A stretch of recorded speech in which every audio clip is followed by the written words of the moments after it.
All right, so take a look at this graph. You can sketch this on your page if you want to. How many points on this graph that we can see, how many horizontal tangent lines will this graph have? One here, one here, right? Do you see any spots where it would have a vertical tangent line? No.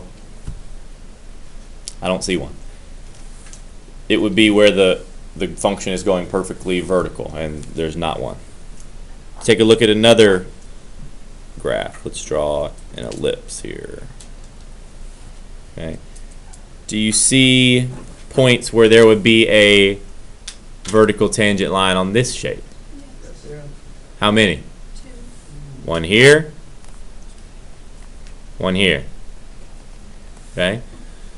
Sometimes questions will ask you to find those points where the vertical tangents are or where the horizontal tangents are. It's not bad, because all you do is you guys probably know what you do. If I told you to find the points where there are horizontal tangents, what would you do? The top of the derivative equal to 0, and that would give you the 2x values. Then you just plug it back into your function to get the y values that go with it, and then you'll have your points, right? This isn't that new. We've done lots of things with horizontal and vertical tangents, but I just want to give you a problem with we haven't done it with implicit differentiation yet. We've done it with regular explicit. So Sam said, if I told you to find the horizontal tangent points, these are for my note takers and then for those who are watching this on video, or if we're finding vertical tangent points, you find your derivative, you set the numerator equal to 0, and then you take your x values and you plug them in to get y values. So find derivative, set numerator equal to 0. You might get multiple x values. It won't just be one. You could get a couple, and then you can find, because like this one would give you 2 x values because you'll have 2 different horizontal tangents. If you have a vertical tangent, same thing. You find the derivative, but we set the denominator equal to 0 because the slope of a vertical line is undefined, so we're looking for where it's undefined. And then same thing. Take your x values and plug in to get y's.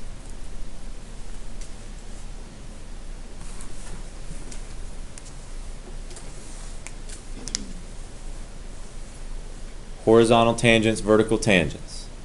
All right. Let's do a fun problem here. You ready? If you can do this, you can find the horizontal and vertical tangents of lots of shapes. It's not that bad. Do you remember conics from pre-cal where we did the equations of circles and ellipses and stuff like that? Wait, no. We're not having to find the equation of an ellipse, but notice the only way you can get a vertical tangent a lot of times is if it's a circle or an ellipse or a shape that has a point where the function goes straight up.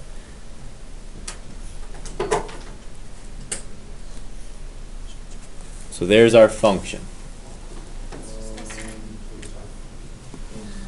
We are going to and the directions for this are just find any points where there's a vertical or horizontal.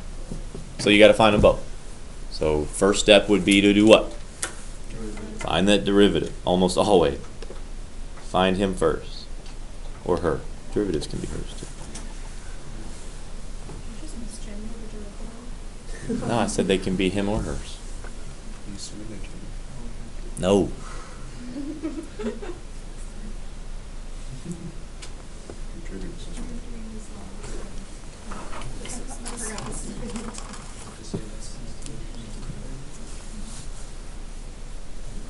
I'm pretty much married to a feminist, so you don't have to worry about that. She is a woman, so. I know. But I just mean like in the way that the world would describe a feminist.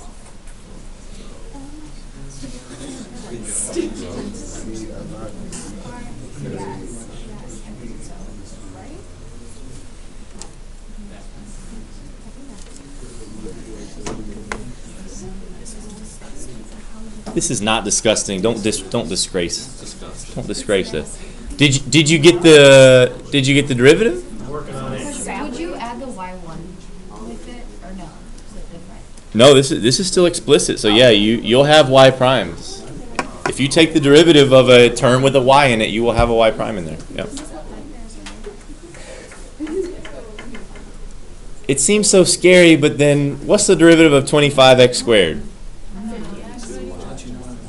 50x. So far, so good. What's the derivative of this? 32y prime. 2 for 2. I don't think you did this right. 'Cause I got What's the derivative of this? 3 for 3. This? 4 for 4. This? This? So hey, first step, so far so good. Tori? Why did you get 160? Because the derivative of negative 160y is negative 160. But then we always, if you ever take the derivative of a y term, you have the y prime. Yep. So I'm going to do all this. Actually, I won't do it in one step. 32y prime minus 160y prime equals negative 50x minus 200. Factor out a y prime. We have 32y minus 160 equals this. You guys got this, didn't you? Yeah. If not, then just keep practicing, because this is, so far it's been straightforward. There hasn't been like a trick. Okay? And then our final answer for the first derivative is negative 50x minus 200 over 32y minus 160.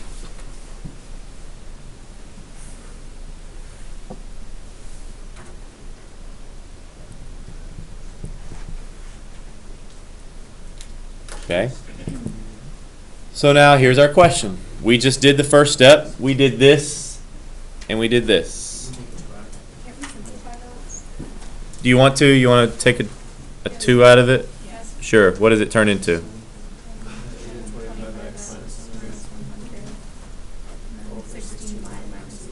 Yeah, that's fair.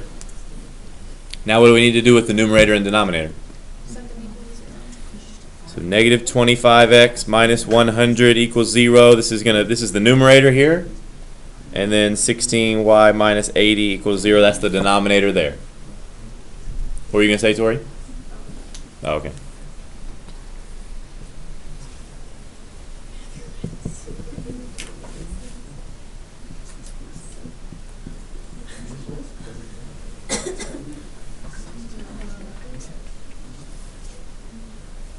So what do we get for our x value? Or 4, sorry. X equals negative 4. Y value equals? What'd y'all get, back corner? negative 80 over 16, or 80 over 16. I think that works. What does it turn into? Turns into 5. Okay, so all of that work, and we got 2 nice numbers. What are we going to do with these numbers now? Plug them into our original function. Before you do it, look. Notice there are x's and y's. So when we plug in the negative 4, there's still going to be multiple y terms. So you're going to have to use some algebra to find your answer. Okay? Love algebra. And then over here, you have to plug in a 5, and you'll use algebra. So you have to do it. So no. Because there's more than one. I mean, you can use a calculator to do some of the math, but there's more than one like y term. You can't just plug it all into a calculator. So here we go. Let me do this. Create myself some room here. Perfect. Okay. If you're not doing this on your own, then you at least better watch. Because if I'm going to do it, you need to do it. Okay? Negative 4 squared is what? 16. Y'all help me actually with the calculator. What's 16 times 25? You got 400. plus 16y squared. What's 200 times negative 4? That's negative 800. Minus 160y plus 400 equals 0. You see that? Yes. So then we move everything, we combine like terms. What? 400 minus 800 plus 400a. That all goes away.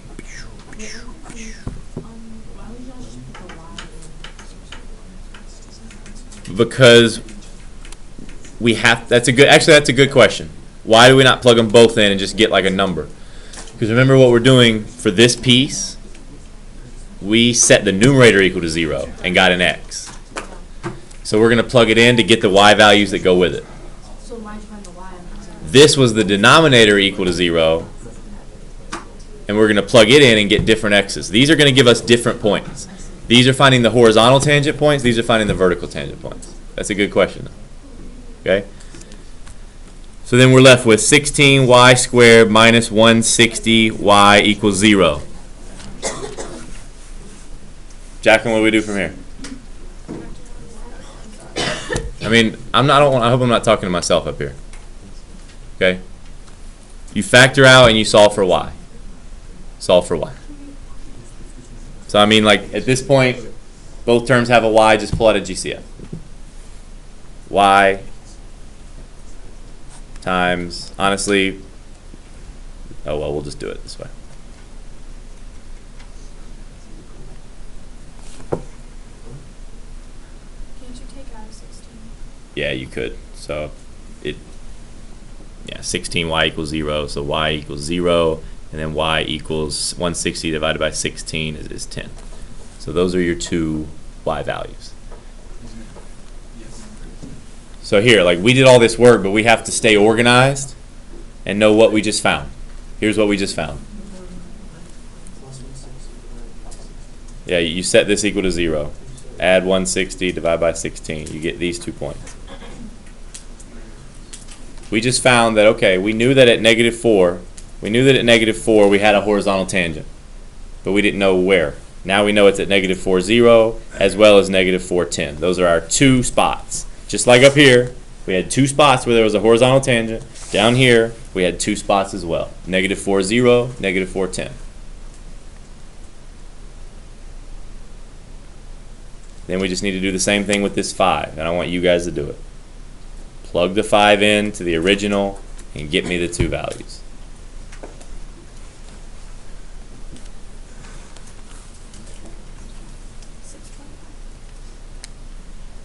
Wait, that's the same for x.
No kidding. I'm not just making that up. It's what got me. That's for sure. Like that's one of those where I took the calculus test. I was so confident in that answer, like so confident, and I had them switch. You know, get your test back. You're like, dang it.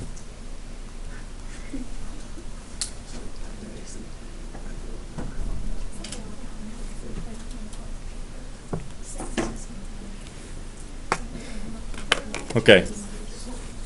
So here's what I want you to do. Tell me with words, you're not writing anything down.